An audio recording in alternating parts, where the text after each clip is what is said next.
Et bonjour à tous et bienvenue dans cette nouvelle vidéo. Alors on va voir aujourd'hui l'installation et l'utilisation de Flare Solver. Flare Solver qui est un petit conteneur Docker qui va permettre de résoudre automatiquement les CAPTCHA, notamment de la part de Cloudflare, donc qui protège certains sites web, dont l'un des plus grands sites de téléchargement de torrents francophones, ce qui a pour effet d'empêcher le bon fonctionnement de certains services tels que Radar, Sonar, etc. Car du coup l'API de Jacket ne parvient pas à se connecter au site web pour aller effectuer les recherches à cause donc de Cloudflare. Et on va voir comment améliorer un petit peu cette situation donc avec Flare Solver. C'est toujours un travail en cours, les choses évoluent, donc il se peut que ça marche aujourd'hui, que ça ne marche pas demain.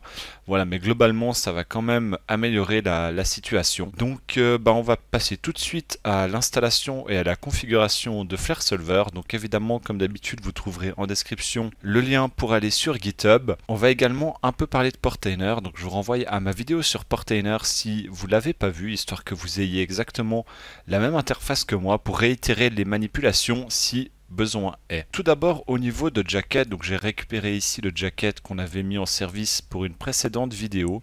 Le problème est qu'il n'est pas du tout à jour, donc évidemment pour l'utilisation de Flare Solver vous allez avoir besoin d'avoir Jacket à jour. Donc on a déjà fait une vidéo sur l'installation de Jacket, je vous la mettrai également en description, mais je vous le mets également la commande pour redémarrer le container directement sur le GitHub, histoire que vous puissiez directement le redémarrer également si besoin est. Donc on voit ici qu'il n'est pas du tout à jour, donc on va commencer par le mettre à jour. Donc pour ça on va ouvrir notre Portainer, on va venir donc dans nos containers, on va prendre notre container Jacket ici, on va faire dupliquer, éditer, vous allez cocher le Always Pull the Image, donc ici vérifiez bien que vous n'avez pas de version, si vous n'en avez pas ou que c'est marqué latest, c'est ok, et vous allez tout simplement venir cliquer sur déployer le container et on va voir que Jacket va passer de la version 11. quelque chose à une nouvelle version. Le container là est en train de redémarrer.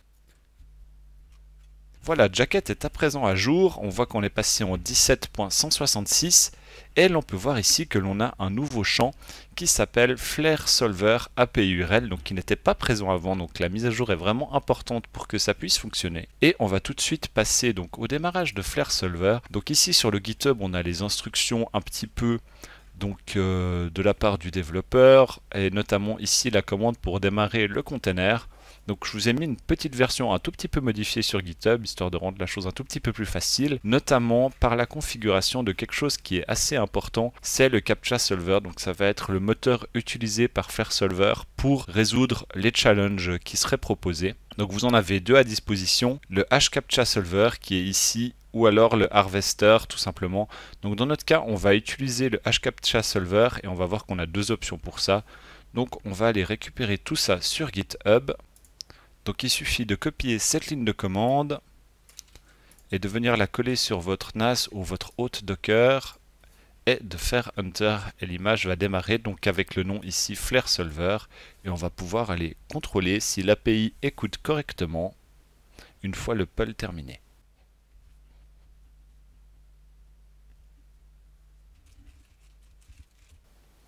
Parfait, on voit que Flare Solver écoute correctement. Donc on va aller maintenant configurer notre container Jacket pour qu'il se connecte à cette API. Et pour ça c'est tout simple, il suffit d'indiquer l'IP de votre NAS avec le port d'écoute donc de Flare Solver qui est le port 8191.